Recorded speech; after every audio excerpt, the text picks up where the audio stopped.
एक लड़का है जिसको मैं रोज़ आते जाते घर से निकलती हूँ तो देखती हूँ, रोज़ देखती हूँ। मुझसे रहा नहीं गया तो आज मैं उससे पूछी कि तुम इतने दुखी क्यों रहते हो। बहुत पूछने पे उसने अपनी फीलिंग मुझसे शेयर की और उसने कहा कि मैं पहले ऐसा नहीं था। मैं पहले बहुत हंसता खेलता इंसान था, बहुत खुश रहने वाला इंसान था। मेरी लाइफ में सिर्फ पढ़ाई और खेलना, खाना, बस यही मेरी ज़िंदगी था। एक दिन मैं स्कूल से छुट्टी हुआ और मैं घर जा रहा था अपने दोस्तों के साथ बाइक पे और खूब इंजॉय करते हुए, मस्ती करते हुए बाइक पे जा रहा था। सिग्नल पे मेरा बाइक रुका, तभी एक आदमी मेरे पास चल के आया और वो कटोरा फैलाया, भीख मांग रहा था वो। तो मैं उस तरफ अपना फेस किया हुआ था। जैसे ही मैं इस तरफ देखा तो वो आदमी को देख के मैं हिल गया, परेशान हो गया। मैं एकदम रोने लगा क्योंकि वो आदमी मेरे पापा थे। कैसा फील हुआ होगा उस वक्त उसको, पता नहीं। वो इतना परेशान हो गया, उसको समझ में नहीं आ रहा था कि वो क्या करे। वो अपने पापा को घर लेके आया। एक्चुअली उसके पापा बहुत दिन से बीमार थे। उसके पापा कंपनी में मजदूरी करते, बहुत गरीब फैमिली से वो लड़का है। तो डॉक्टर ने कहा था कि आपको बेड रेस्ट की ज़रूरत है, आप काम मत करना। लेकिन घर में एक बेटा एक बेटी, दोनों की पढ़ाई, कैसे घर चलेगा। इसलिए उसके पापा चोरी चुपके सड़क पे भीख मांगते थे, सिग्नल पे। इसने डिसाइड किया कि आज के बाद वो अपने पापा को काम नहीं करने देगा, अपने पापा को अच्छे से इलाज करवाएगा। और वो दूसरे दुकान में जाके किसी के यहाँ झाड़ू पोछा बर्तन करना शुरू कर दिया। एक छोटा सा, मतलब छोटा तो नहीं कहूँगी, लेकिन 17-18 साल का लड़का काम करना शुरू कर दिया, पढ़ाई लिखाई छोड़ के। लेकिन वो अपने पापा को बचा नहीं पाया। बहुत कोशिश किया अपने पापा को बचाने की, बहुत ज़्यादा, लेकिन उसके पापा इस दुनिया से चले गए। उसके पापा के इस दुनिया से जाते ही लोगों ने अपना रंग, रिश्तेदार ने अपना रंग दिखाना शुरू किया। उन लोगों ने उनको घर से निकाल दिया, उनके चाचा ने। अब उसको समझ में नहीं आ रहा था कि वो क्या करे। वो कहीं भी गुजारा कर रहा था किराए का मकान लेके। तभी यूट्यूब का ज़माना है, वो यूट्यूब में हेयर कटिंग करना देख रहा था कि हेयर कटिंग होता कैसे है। उसको बहुत पसंद था ये करना। वो यूट्यूब में देख के सीखा और लोगों को, गांव के बच्चों को फ्री में वो हेयर कटिंग करना शुरू कर दिया, फ्री में। कुछ दिन तक सब ने देखा कि ये अच्छा कटिंग करता है। उसके बाद धीरे धीरे बहुत सारे लोग इसके पास हेयर कटिंग के लिए आने लगे और वो सबका हेयर कटिंग करना शुरू किया। अब वो धीरे धीरे पैसा भी लेना शुरू किया सबसे। अब लोगों को अच्छा लग रहा है तो पैसा भी दे रहे थे। फिर ऐसा हुआ कि उसकी निकल पड़ी, मीन्स बहुत अच्छा चलने लगा उसका काम, बहुत अच्छा। उसने एक छोटा सा सैलून डाला। इस कारण से जलन जो होती है ना, ये दुनिया की सबसे खराब चीज़ होती है। ये ना तो इंसान को खुद भी आगे बढ़ पाता है इंसान, ना दूसरों को आगे बढ़ने देता है। जलन में इतनी ताकत होती है। वही हाल उस लड़के के साथ हुआ। गांव, पड़ोसी, मोहल्ला, यहाँ तक कि जो सबसे खास फ्रेंड, बेस्ट फ्रेंड, लंगोटिया यार जिसको कहते हैं, उसको भी हद से ज़्यादा जलन होने लगी।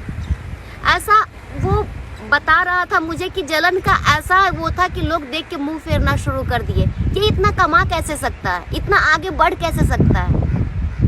खैर, ये सबको इग्नोर करते हुए इसने पैसा जमा किया और अपनी बहन की सबसे पहले शादी की, क्योंकि इसकी लाइफ में एक परेशानी थी, वो थी शादी। अपनी बहन की शादी करने के बाद ये निश्चिंत हो गया। अब इसके दोस्तों को लगने लगा कि इसको कैसे कुछ करूं कि इसका काम बंद हो जाए, कुछ तो करना पड़ेगा। तो उसने एक दिन सोने का चैन लाया और उस लड़के के हाथ में दे के बोला कि इसको तू अपनी मम्मी के हाथ से बिचवा दे। लेडीज़ लोगों को तोल मोल करने का ज़्यादा आइडिया होता है, हम लोगों को पैसा मिलेगा नहीं। दोस्त है, भरोसा है। उसने अपनी मम्मी को दिया और उसकी मम्मी गई उस दुकान, सुनार के दुकान में बेचने के लिए सोने का चैन। तो सुनार का दुकान तुरंत पुलिस बुला लिया और उसकी मम्मी को अरेस्ट करवा दिया, और साथ में इसको भी, क्योंकि उसी दुकान से कुछ दिन पहले वो चैन चोरी हुआ था। ये अपनी सफाई में बहुत कुछ बोला, मैंने चोरी नहीं किया, मैंने चोरी नहीं किया, मैं गुनहगार नहीं हूँ, लेकिन किसी ने उसका नहीं सुना। उसके दुकान को तोड़ दिए, उसके झोपड़ी को तोड़ दिए, उसको मतलब कि दर की ठोकरें खानी पड़ी उसे। इन मोहल्ले वालों ने इतना मेंटली टॉर्चर किया। अब जितने भी चोरी मोहल्ले में हुए थे, सबका इल्ज़ाम उस बेचारे के ऊपर आने लगा। इतना ज़्यादा वो परेशान हुआ कि वो, उसकी माँ ने कहा तू तू शहर छोड़ के कहीं चला जा कुछ दिन के लिए, मैं कैसे भी गुजारा कर लूँगी। अब सबसे बड़ी दिक्कत ये थी कि इसके बहन के ससुराल में वो लोग भी चोर की बहन कहना शुरू कर दिए। उसकी बहन भी बहुत परेशान थी, बेचारी नई नई शादी हुई थी। शादी को फिर भी मेरे ख्याल से 6 मंथ हो चुका था, उसने ऐसा बताया। उसके बाद वो मुंबई आ गया। जब वो मुंबई अपने एक दोस्त के घर आया तो उस दोस्त ने कहा चल मिल के काम करेंगे, और वो दोस्त के साथ मिल के काम करना शुरू किया। यहाँ भी वो अच्छा काम करने लगा तो उसके दोस्त ने भी उसको भगा दिया और उसका काम उससे हड़प लिया कि ये काम मेरा है, तू नहीं कर सकता। बेचारा बहुत ज़्यादा परेशान हो गया, इतना परेशान हो गया कि उसको लास्ट में ऐसा लगने लगा कि मैं मर जाऊं। एक 17 साल का लड़का को क्या अकल होगा, आप समझ सकते हो। उसको लगा कि मैं अब अपना जान दे दूं, मेरे को जीने की इच्छा नहीं है। वो पैदल 6 किलोमीटर पैदल गया हाजी अली से सोचा मैं समुद्र में कूद के अपनी जान दे दूंगा। वो वहाँ पे दरगाह पे जाके बहुत रोया। रोने के बाद वो डिसाइड किया कि अब मुझे मरना है। मुंबई में आए हुए भी 6 महीना हो गए, लेकिन दोस्त लोग भी धोखेबाज निकले। एक दोस्त धोखा दिया तो गांव छोड़ दिया, दूसरा दोस्त धोखा दिया तो अब दुनिया छोड़ना पड़ेगा। वो जैसे ही हाजी अली गया और पानी में कूदने वाला था, उसके कुछ देर पहले ही फ़ोन बजा। उसका फ़ोन बजा तो फ़ोन उसकी बहन का था। उसकी बहन बोली कि तू मामा बन गया। अब इसको ये लगने लगा कि अगर आज मैं मर गया तो मेरे भांजा जो पैदा हुआ है, ऐसे ही चोर की बहन कहा जा रहा है, अब ये कहा जाएगा कि मेरा भांजा पनौती है, पैदा होते ही मामा को खा गया। ये गांव में होता है। इसलिए उसने मरना कैंसिल किया। अब उसको और भी ज़्यादा रोना आने लगा। वो रोते रोते वहीं पे सो गया। तभी एक मौलवी साहब आके बोले, बेटा तू क्यों रो रहा है, क्या परेशानी है तेरी, बोल मुझे।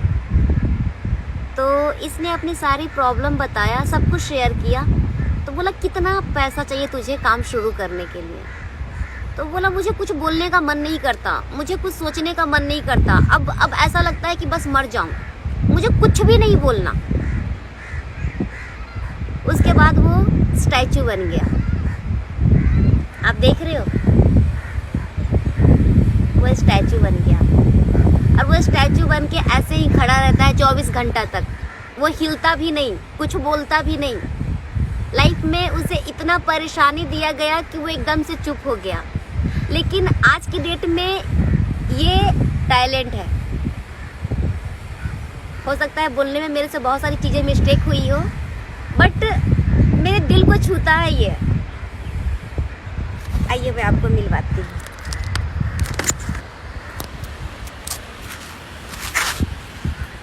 दिख रहा है?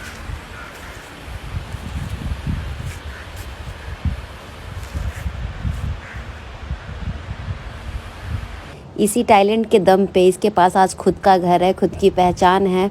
और ये कड़कती धूप में इतना मेहनती लड़का है कि 12-16 घंटे तक कंटिन्यू खड़ा रहता है स्टैचू बन के। इसने साबित किया है कि मेहनत से किस्मत बदल जाती है।